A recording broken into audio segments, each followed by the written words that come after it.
আমি বলে যাই, যদি কেউ আমার মায়ের কোন গায়ে হাত তোলার চেষ্টা করে, যদি কেউ আমার কোন বোনের দিকে চোখ তুলিয়ে চোখ বড় করে তাদের দিকে ভিন্ন দৃষ্টিতে তাকাবার দুঃসাহস দেখায়, কেউ যদি আমার কোন মেয়ের ইজ্জতের হিজাব নিয়ে টানাটানি করার চেষ্টা করে, আমি বলে যাই সে হাত ভেঙে গুড়িয়ে দেবেন, সে চোখ উপড়ে ফেলবেন।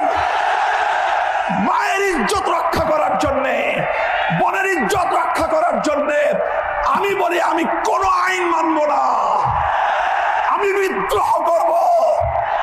গোটা বাংলাদেশে আগুন জ্বলবে, আগুন।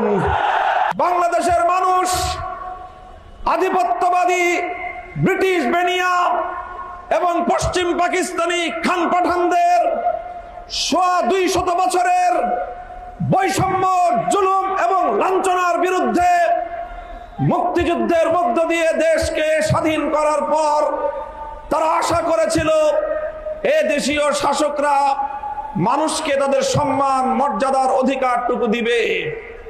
কিন্তু দুর্ভাগ্যজনকভাবে ৭১-এর মুক্তিযুদ্ধের পরবর্তী ৭২ থেকে ২৪ সাল পর্যন্ত বাংলাদেশের কায়েমি স্বার্থবাদী রাজনৈতিক গোষ্ঠীগুলো শাসনের নামে শোষণ করেছে মানুষের উপর। তারা তাদের জমিদারি প্রভাব বিস্তার করার চেষ্টা করেছে।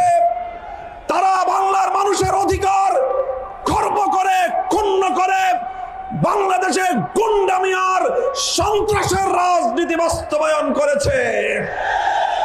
তাই বাংলার মানুষ আবার ২০২৪ সালে জেগে উঠল। ২৪ সালে জেগে উঠল প্রতিটি শিক্ষাঙ্গন থেকে ছাত্র জনতা। স্কুল থেকে আমার ছেলেরা বেরিয়ে আসলো, কলেজ থেকে আমার সন্তানরা বেরিয়ে আসলো, বিশ্ববিদ্যালয়গুলো থেকে আমাদের ছেলেমেয়েরা বের হয়ে আসলো। আলিয়া মাদ্রাসা, কওমি মাদ্রাসা, সব ভেদাভেদ ভুলে গিয়ে রাজপথে তারা জড়ো হলো।